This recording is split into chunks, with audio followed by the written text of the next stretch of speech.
Welcome back to another video. My name is Henrik and today we're going to be looking at the Golf R 8.5 variant, so the facelift of basically the 8th generation. We're going to be looking at everything this car offers, also compared to the previous one, because we did have the 8 variant as the performance around 2 years ago almost now, quite a long time as we started YouTube. We have it standing here on the lapis color, which looks really nice in my opinion. You could also now pick up the black edition, which obviously is going to most likely look good in a black variant with a lot more black touches. Starting price of the car now around 55,000 euros. Comparing it to the performance we had last time, that was the starting price of around 58,000 euros. However, to get it up to those standards of the performance of the previous generation, you're going to have to choose another 2,100 euros or 410 euros. So 2,410 euros to get the performance package, which is going to allow this car to go up to 270 kilometers an hour from its normal 250. Get 2 different drive modes in there, so the Nürburgring and the special mode, or the drift mode and the special mode, as well as a little bit of a bigger roof spoiler, as well as some other GPS lap time and stuff like that. Then the way it's standing here, around 70,000 euros, because we have almost everything spec'd out for this car. Let's start off with the front of this car to just look at what has changed a little bit. We get an illuminated Volkswagen logo on the bottom with also the strip going all the way through. They have changed the design of the lights here a little bit. Standard wise, you know, also get LED plus lights. We have the IQ lights in here, so our matrix lights, which are quite nice. So this looks pretty good. If you get the black edition, for instance, you'd get the R logo here in black and also the Volkswagen logo. Down here, they have changed a little bit of the design. This blue bar here has moved a little bit further towards the inside. Previously it was basically up to here, and also this black element here on the side has changed a little bit. I personally also like the old one quite a lot, but I think this also looks fairly decent. They haven't changed too much in the front because it is already quite an aggressive looking car. On the side here we also have air curtains, which just make the air go past the wheels to get a little bit more efficiency. Otherwise, in my opinion, a good design from the front. Let's also take a look under the hood, where we now have the most powerful R variant that you can have, or the engine variant in here, which is the EA888 LK3 Evo 4 of the 2-liter 4-cylinder engine, which is, well, a turbocharged one. 333 horsepower. The performance of the previous generation also produced the same amount of horsepower, so we've already driven this engine basically last time. But comparing it to the previous normal R, you're looking now at 13 horsepower more, 0 to 100 in 0.2 less, so from 4.8 down to 4.6 seconds.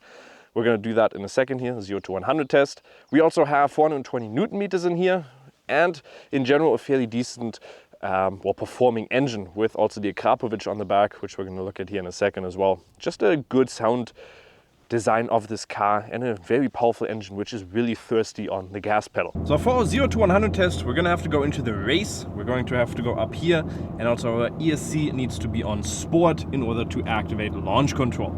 Then we're just going to have to put our foot on the brake and basically accelerate. And foot on the brake. No traction control issues. And 4.67. My colleague just did it a second ago. He got 4.55 on the way back. So we're going to do that here one more time. And the key completely flew out of its socket. We're going to do it one more time to see what we can get on the way back. That was an inclination of 0.9%, so just a little bit. And again, we have winter tires on here. But honestly, there was no traction issue in my opinion there. Didn't have to correct any steering input, anything like that. But yeah, I'm also a fat person.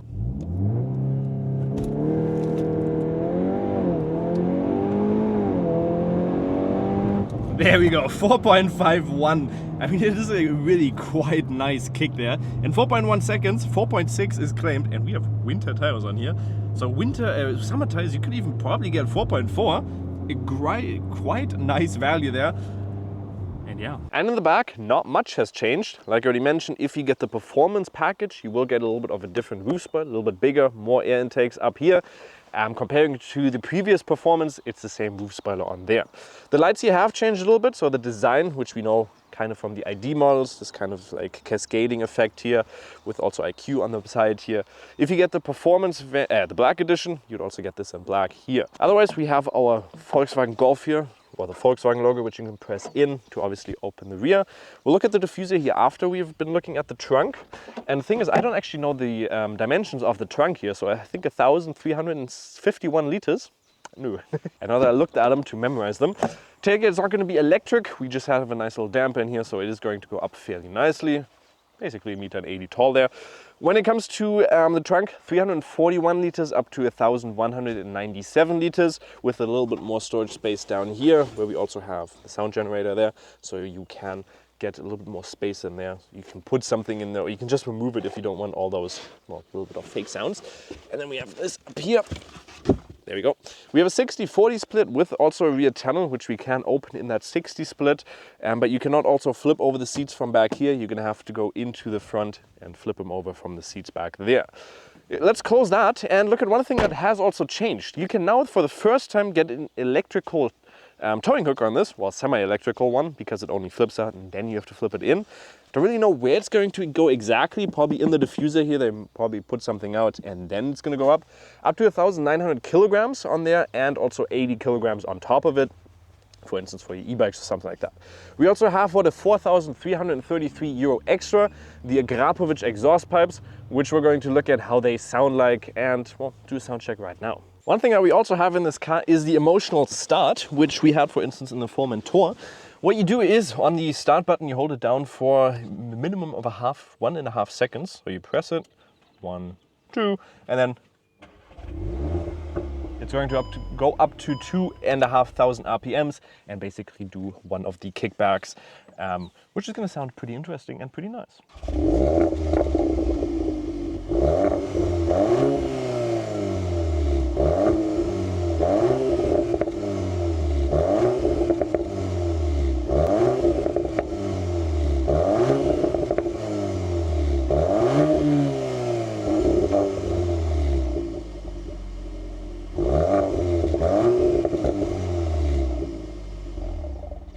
The car is going to be 4.30 meters of length, 1.79 meters wide without the side mirrors extended, and 2.7 meters with them being extended, 1.46 meters tall, as well as 2.63 meters of a wheelbase. For the rims, you can choose between 18 up to 19-inch rims. Your winter tires are always going to be in 18-inch rims, which we have standing here right now. Sadly, we still have winter tires on here, even though, I mean, it is still the winter tire section time, whatever you call it.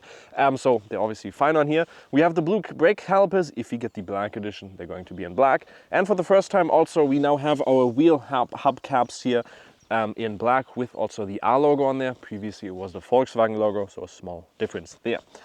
We have the black design package, so we also have our side mirrors not in gray, but in black, which are also automatically foldable with keyless entry, so I can press that and they're going to fold in. We also have the 360-degree camera extra on here, so we have well, sensors or cameras on the side there. Our logo up here, and also you have the side skirt there in full body color, which doesn't look bad. Tinted rear windows, as well as obviously the roof spoiler, which we already talked about. When it comes to the fuel consumption, the car is claiming around 8.1 up to 8.5 with a fuel tank in here of 55 liters. Okay, the car is locked now, so I can't open it for you. About 55 liters. What we've been gotten is a little bit more, but I think that's kind of what you're expecting with the Golf R. With the Golf R. We'll look at that here in a second when we're driving. And now here in the back, we can see I'm 1.80 meters tall, 5'11". Knee room is okay. Obviously, you're not expecting too much space. It's typical of a Golf that you are just about comfortable here with an average height, like me. The seat is quite squishy though, so you can sit in there for a little bit longer if you're a little bit taller, because you can squish your knees into there. Headroom is also fairly okay. At 1.80 meters, I could probably sit in here up to 6 foot, 1.85 meters. Then I'd probably hit my head, or maybe a little bit taller. In the center, we have a climate zone in the back here, as well as 2 USB-Cs, so we can change this, and you can see here, make it colder or warmer with these touch buttons. Why not just a rotary dial? For the seats in front, we also have 2 pockets up here, so I can put my phone up there, and down here I can put some other stuff. Side on the quality here, up top we already have hard plastic. A little bit of ambient lighting below that, then a little bit of this nicer fabric where also your speaker is, and then where you put your hand also hard plastic, apart from where you put your elbow. That's going to be a little more comfortable, and then all the way on the bottom obviously hard plastic once again. Otherwise, we get 2 lights up on the top. You could theoretically also get a panoramic window if you do side 2. Turn back on, please. Hello. Hello. Thank you. And then otherwise, the seating position is quite comfortable. I do like these seats. You can also get the leather package for the inside, leather nappa, which would also change the seats a little bit, but I think these are quite comfortable. Then you can also obviously flip over the center console, get 2 cup holders in here. And one other thing that is nice, you can do this. So you have a center tunnel where you can, for instance, put some longer stuff in there, for instance, skis or something, which is always nice to have. And you join me now in the updated interior of the Golf. Let's start just the infotainment system and stuff like that. We can see we have this new big infotainment display, which is a 12.9-inch display now. Let's also quickly look at it. We can go through here. For instance, we have Apple CarPlay, Android Auto Wireless, which also is quite big and nice. You have your quick binds up here. We also now have Ida, which is your ChatGPT function. So it's your kind of person that you talk to, but she is going to cost you a little bit of an extra, I think 250 or 300 euros, or 250 for one time. We also have Air Console, so you can actually play games on here. Again, we do not have internet right now, so I don't have anything downloaded, but you can connect your phone and then basically play a game on here, which is pretty cool. If you want to see some of those Apple CarPlay, Instagram and TikTok, you can follow us. You can see them on there. Otherwise, you have remote parking as well, so you can do that. Park Assist right here, which we have actually tried. Worked fairly well. Assistant features, that's one way you can turn off your warning assistant. You press up there, and speed warning. There's no quick bind. You have to go in there, press assist, and then do this every single time. Otherwise, it's also one quickly look at the navigation here, and then see how quickly that zooms out. The infotainment system has gotten a lot better since the, first time that they have really implemented that and had those lag issues. But now I think it's very smooth and works good. Let's go back into the main display, and we're going to be looking at the rest. Interior, a lot of piano black, I gotta say. Center console, all piano black. You can see it already looks very dusty, lots of scratches, stuff like that. Auto hold, parking brake. We also have our new, not new, but we have our typical knob here. And we also up here have inductive loading space where you can't put your phone. I do like this, but my phone with the case doesn't fully work in there completely because it's a little bit thicker. And then it's not going to fit in there too well, so I have to take off the, you can see that, it doesn't fit in there too well. But otherwise, fairly decent. Quick binds here, and also our warning, or hazard lights. Steering wheel, we still have our touch-sensitive buttons on here, which are not too bad, but still physical buttons are a lot nicer. We also have these bigger pedals in the back here, which you can manually shift with. Would be nice if there would be maybe a little bit different material. For instance, this here is going to be our carbon touches for 960 euros extra, just to get this, and also on the side there. But yeah, 960 euros really depends on if you want to choose that. It's just a little bit of a different design here. Heads-up display, 750 euros. We get our digital cockpit in there, which is a little bit bigger. And in general, just a nice compact layout that you have in here. A little bit of a center console in here where you can store some stuff. 2 cup holders, or 1 cup holder, where you can flip this over. And a little bit more storage space there if you're looking for that. Let's also quickly look at the reversing camera. Well, first of all, start the car. That is how it sounds normally if you do not have it in the, with your emotional start. That's going to be a 360-degree camera. You can press on the side to look at your rims, for instance, look at the front and look at the rear, as well as have a wide view of that. And again, like I said, park assistance if you want to use this. Let's start off with the surrounding view of this car. Fairly decent in my opinion. The rear is also quite plenty of big enough with that rear window. You have a little bit of a bigger pillar on the rear there, which there's no separation there, but from the outside just makes it look a little bit nicer. But 360-degree camera, you will have to pick it up, however, for 300 euros extra or something like that. You will get that then. Otherwise, turning circle of this car is around 12 meters. Standard wise, actually no, let's start off the car with just a little bit of acceleration in here. What we can do is we have the button with the R logo on here. We can press that. We are now in race track mode. We can also up here go into modes, and we also have the special. If you get the performance package, you will get special and also the drift. Special is, for instance, a Nürburgring. You can hear a little bit higher RPMs. Let's go into that real quick, and let's just see how it performs here.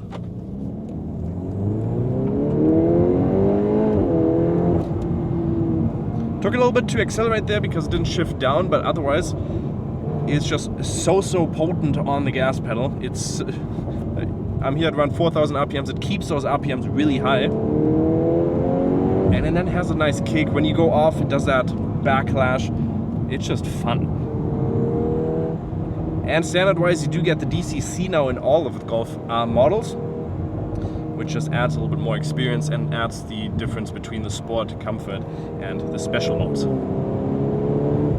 but in my opinion, it's just a good kick, fun to drive, very good cornering capabilities as well. We have winter tires on here, so you will obviously notice a little bit of lack of traction there sometimes. Summer tires are going to be a lot more potent on these kind of roads, but just fun to drive in general. You can see we also have Sport Plus for the gearbox in here if we're in the special mode.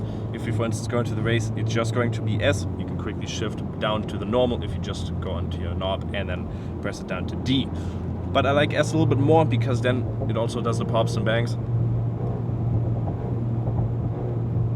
And that's one thing you also, a little bit of a quick tip here, if you look at the back, we have our rear seats folded down due to the fact that then it just resonates a lot more in the inside and makes the car just sound a lot, well, better, because you hear the pops and bangs a lot more from the outside or from the inside, because there is less resistance between the rear and yourself sitting in here. Let's also quickly go into the manual. You can just, well, shift it. You can press that. Let's shift down. Shift it down one more time. Should have shifted down one more time. And if you want to get the performance package, there will also be a different layout in here. If you go into the views, for instance, you can see up there we now have well, our RPMs showing there. And if we shift down, for instance, and one more, you can see now if I accelerate, it's going to show me when I should be shifting. I don't think it did there because I wasn't fast enough. But if I do this now, accelerate, okay, it shifted automatically because I'm not in a special mode. That's the issue. So if I shift down now and then accelerate, there you go. It also does not automatically shift up, as you were able to tell there, but it's going to basically blink at you, tell you, okay, you should be shifting up now, which is a thing that you only get in the performance package. And like I said, in the special modes, it's also not going to automatically shift up, because that's a thing you maybe want to do if you're driving on the, well, if you're racing on tracks.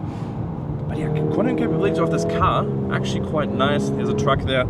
But it's just very direct steering feel as well, and in my opinion, a very nice one. You do also have the drift mode in here, so you can choose to, well, drift the car a little bit.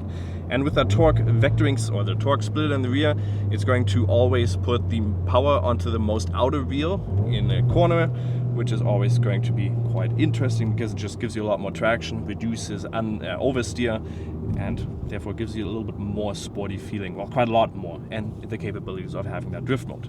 Also new is now the eco mode, just going to change a couple of things. Like I said, a little bit more fuel efficient. And in the comfort mode, they have also changed it that at 100 RPMs later, it's going to shift up now compared to the previous model. When we're driving here over a little bit more rugged roads now, you can see here they're quite bumpy.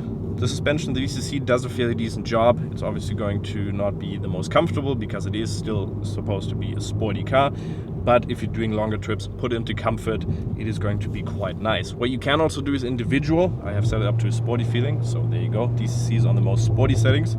But you can put it down all the way to basically below comfort. I don't even know what would be down there. Maybe heaven. But that's... that was so bad. But that is what you can do, so just to change the feeling of it, change the suspension feel. It does a good job, in my opinion, of smoothing out these bumps. And when you're driving in city, the fuel consumption is going to be a thing you might not want to take a look at. So long term, we've been looking at 729 kilometers, 56 kilometers of average speed. Does include a lot of Autobahn and, well, country roads and a lot of R mode. We're looking at around 10.7 liters, which in my opinion isn't even too bad, considering since we've had the car. I'm not a person that usually drives too sporty, but when I get the chance on a country road, I do like to accelerate and just go into the R mode, get some pops and bangs. But when I'm driving in city, I'm usually just in comfort mode and just cruising along like any other person would be doing. So the consumption, in my opinion, is not too bad, considering most of it is also just delivery drives, and the people, I think, they're allowed to go a max of 130 kilometers an hour usually. But again, we've been driving it a little bit more sporty, so 10.7, you probably could be getting it down to 9.5 if you put it into eco and just drive a little bit more friendly. But 8.1, I think, is going to be a fairly hard job to get that down. And if you are driving a lot of time on the Autobahn and just want to cruise along and not, well, drive too fast, we have quite a lot of safety features in here as well. So we have adaptive cruise control, which worked fairly nicely. Also on the heads-up display there for 750 euros extra. Blind spot assistance. Travel assist, like I said, with lane centralization, and also, in my opinion, a decent one, which works good on the Autobahn in the long run if you're just trying to cruise along there. Otherwise, we can also press on the assistance here, so you can see lane assist, attention monitor, drowsiness monitor, front assist, driver assist, ACC, speed limiter, eco assistance, and also side assist. And like I said, also with your reversing camera, you're going to be plenty of enough the safety wise there. Let's also quickly go back into the race, just accelerate here, go back down to the second.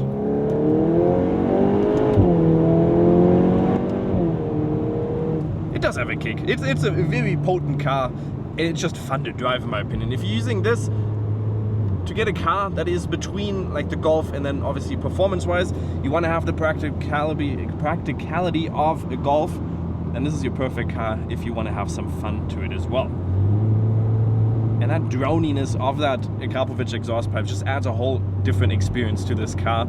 And one thing I think, if you get an R model, the Akrapovic is going to be a worthwhile investment, because it's just a great experience. And what is my final verdict on the Golf 8.5R? It is quite a nice car. I like that they basically implemented the previous performance into this one now to also keep up well with the Audi S3, which has the same horsepower, almost the same car. Really depends if you want to drive an Audi or a Volkswagen. The Volkswagen is, in my opinion, going to be a little bit more practical, a little bit better looking even. I do like the S3, but I think this just looks a lot nicer with the blue color on here, the rear roof spoiler there. A little bit more practical because you can fit 4 people in there. It's still a Golf, so it's a fairly practical car for the city, but you get the performance of 333 horsepower with a very nice throttle input there and a very nice direct steering feel. In general, a very fun car to drive, and a car that you can then again drive well, more normally. I do like what they have implemented, for instance, the eco mode for just when you're driving in the country and just want to be well, a little bit more eco-friendly, then you can. Well, eco-friendly? Who are you kidding? You're driving a Golf I, you're not going to be eco-friendly, but you know what I mean, a little bit more fuel efficient. But yeah, what do you think of the Golf 8.5R? Let me know in the comments. Would you buy one or would you get an S3? Let me know and follow for more. Subscribe for more. We'll see you next time. Bye-bye.